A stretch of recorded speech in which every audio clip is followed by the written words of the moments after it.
তবে breast conserving surgery করলে generally speaking 65 নিচে হলে রেডিওথেরাপিটা দেওয়াটা বুদ্ধিমানের কাজ, that is a standard protocol. আর যদি হার্টু পজিটিভ আসে তাহলে এটাও ডিসকাস করতে হবে। যদি নোট পজিটিভ হয় তাহলে ডুয়াল হার্টু ব্লকার, ট্রাস্টোজোমাব পার্টোজোমাব দুটো কম্বিনেশন কেমোথেরাপির সাথে দেওয়াটা খুব ইম্পর্ট্যান্ট।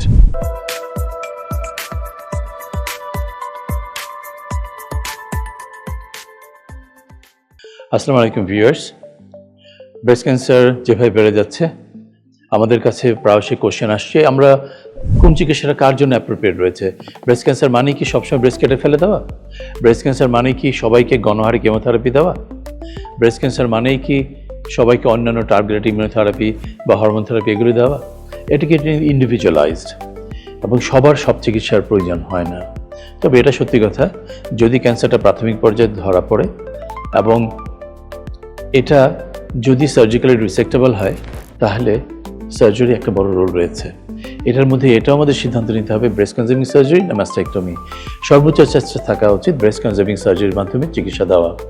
কিছু ক্ষেত্রে ব্রেস্ট ফেলতেই হবে, যদি অনেকগুলো ক্যান্সার, অনেক বড় ক্যান্সার কি মতো ছোটো হয়নি, অথবা ক্যান্সারটা ফেরত এসেছে, অথবা ইনফ্লামেটরি ব্রেস্ট ক্যান্সার, এই সমস্ত ক্ষেত্রে কিন্তু ব্রেস্ট ফেলার একটা ভালো অপশন রয়েছে। এছাড়া রেয়ারলি রক্ত পরীক্ষার মাধ্যমে যদি আমরা দেখি কারো শরীরে BRCA1, BRCA2 ও TP53 অথবা আরও কিছু জেনেটিক মিউটেশন যেগুলো আজকাল প্রিভ্যালেন্ট রয়েছে, এগুলো যদি পাওয়া যায় তখন পেশেন্টদেরকে এটাও একটা ডিসকাশনের অপশন রয়েছে যে ম্যাস্টেক্টমি উইথ ইমিডিয়েট রিকনস্ট্রাকশন এবং অপোজিট ব্রেস্ট যেটা কন্ট্রাল্যাটারাল ম্যাস্টেক্টমি যেটাকে রিস্ক রিডাকশন সার্জারি, সেগুলোর কিন্তু কিছুটা ভূমিকা রয়েছে, তবে খুব সিলেক্টিভ পর্যায়ে, খুবই সিলেক্টিভ। এটা হলো সার্জারির ব্যাপারটা। এবং এর সাথে অ্যাক্সিলার কোশ্চেন আসছে, বেশিরভাগ ক্ষেত্রেই আমরা অ্যাক্সিলারি সেন্টারে বায়োপসি করতে পারি যদি হাতে এবং আল্ট্রাসাউন্ডে অ্যাক্সিলারটা নর্মাল থাকে ইনভেসিভ ক্যান্সারের জন্য। আর যদি অ্যাক্সিলার পজিটিভ থাকে তাহলে অ্যাক্সিলারি ক্যান্সারের রোগ তো অবশ্যই রয়েছে। সার্জারির পরে কোশ্চেন আসতেছে কেমোথেরাপি। কেমোথেরাপিটা কিন্তু কিছু ক্ষেত্রে আমরা আগে দেওয়া লাগে। সব পেশেন্টকে যে আগে কেমো দিতে হবে এমন কোনো কথা নেই, সম্পূর্ণ ভুল ধারণা। আবার সব পেশেন্টকে যে আগে সার্জারি করতে হবে সেটাও সম্পূর্ণ ভুল ধারণা। এটা কেস সিলেক্টিভ এবং পেশেন্টের টিউমার বায়োলজি এবং অন্যান্য ইনফরমেশনের উপর নির্ভর করছে।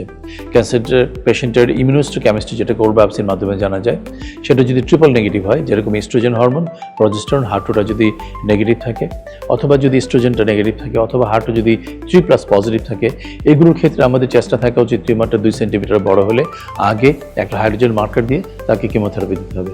মনে রাখতে হবে ট্রিপল নেগেটিভ ক্যান্সারের ক্ষেত্রে আমাদের অনকোলজিস্ট ভাই বোনদের উচিত কনসিডার করা প্লাটিনাম বেস কেমোথেরাপিটা দেওয়া, এটা আমাদের খেয়াল রাখতে হবে।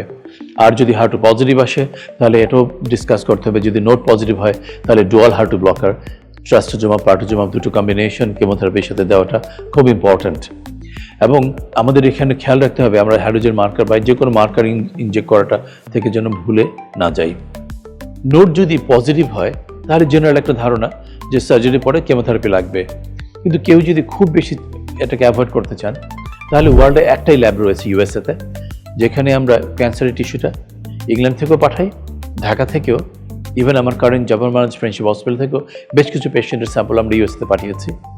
সেখানে মলিকুলার বায়োলজি টেকনোলজি এবং আদার ফ্যাসিলিটিস ইউজ করে একটা রিকারেন্স স্কোর বের করা হয় ওই পেশেন্টের ইন্ডিভিজুয়ালাইজড টিস্যুকে জাজ করে। এবং যদি স্কোরটা 25-এর নিচে থাকে তাহলে একটা লিম্ফ নোড না, 2টা অথবা আপ টু 3 লিম্ফ নোডস, 3টা লিম্ফ নোড পজিটিভ থাকার পরও যদি অঙ্কটাইপ দিয়ে স্কোরটা 25-এর নিচে আসে তাহলে ওনার কেমোথেরাপির প্রয়োজন নেই। এটা আমরা অনেকগুলো পেয়েছি, এটা আমাদের খেয়াল রাখতে হবে। কোশ্চেন আসে রেডিয়েশন। সব পেশেন্টকে রেডিওথেরাপি দেওয়া হয়, পেশেন্টের বয়স যদি 65-এর উপরে হয়, নোট যদি নেগেটিভ, ইস্ট্রোজেন রিসেপ্টর পজিটিভ, হার্টও নেগেটিভ, এটা যদি হয় ব্রেস্ট কনজিউমিং সার্জারি করার পরেও তার রেডিওথেরাপির কোনো বেনিফিট নাই। এটা প্রাইম টু ট্রায়ালের বেনিফিট আউটকাম ডাটাতে কনফার্ম করেছে এবং বাইরের বিশ্বে এই প্র্যাকটিসটা করা হচ্ছে এবং যেটা আমরা বাংলাদেশে করছি। এবং বাংলাদেশের সর্বোচ্চ পর্যায়ের পেশেন্টগুলোকেও আমরা রেডিওথেরাপি অ্যাভয়েড করেছি তার ব্রেস্ট ক্যান্সার সার্জারির পরে, এবং যেটা কিনা যে কোনো পেশেন্টের জন্য এটা প্রযোজ্য। সুতরাং সব পেশেন্টের রেডিওথেরাপি লাগছে না, তবে ব্রেস্ট কনজিউমিং সার্জারি করলে জেনারেলি স্পিকিং 65 নিচে হলে রেডিওথেরাপিটা দেওয়াটা বুদ্ধিমানের কাজ, that is a standard protocol. আর যদি ক্যান্সারটা ম্যাস্টেক্টমি করে ফেলেছে, ছোট ক্যান্সার, এবং পেশেন্টকে আমি বললাম রেডিওথেরাপি তাহলে লাগবে না, কিন্তু ক্যান্সারটা যদি বগলে একটা নোডও পজিটিভ থাকে তাহলে চেস্ট ওয়াল রেডিওথেরাপি করা রিকমেন্ডেড, এটা করতে হবে। এই জিনিসগুলো, কারো যদি লিম্ফ নোড 4টা অথবা বেশি পজিটিভ থাকে তাহলে ব্রেস্টের রেডিয়েশনের পরে এই কলার বোনের উপর এই জায়গাটা রেডিয়েশন দিতে হবে। অ্যাক্সিলারিতে ক্লিয়ারেন্স করলে রেডিওথেরাপির কোনো ইন্ডিকেশন নেই, করলে হাত ফুলে যাওয়ার সম্ভাবনা অনেক বেশি থাকে। এই জিনিসগুলো কিন্তু আমাদের প্রায়শই ভুলে যাই।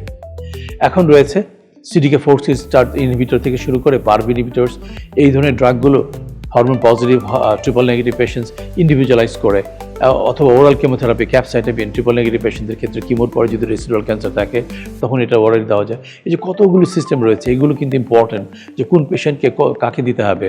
ট্রিপল নেগেটিভ পেশেন্টের যদি ব্রাকা মিউটেশন পাওয়া যায় তার কিন্তু সার্জারি, কেমোথেরাপি, সার্জারি, রেডিয়েশন পরবর্তী তাদের PARP ইনহিবিটরস ড্রাগ দিলে ভালো হয়। যে পেশেন্টের PD-L1 রিসেপ্টর পজিটিভ অথবা ট্রিপল নেগেটিভ পেশেন্ট, তাদেরকে যদি আমরা পেমব্রোলিজুমাব ড্রাগগুলো, ইমিউনোথেরাপি ড্রাগগুলো দিই তাদের আউটকাম অনেক ভালো হয়। তার মানে দেখেন সব পেশেন্টের যে সব চিকিৎসা লাগবে তা কিন্তু না। So breast cancer treatment is individualised, এবং one size fit all treatment দেওয়ার দিন কিন্তু শেষ হয়ে গেছে।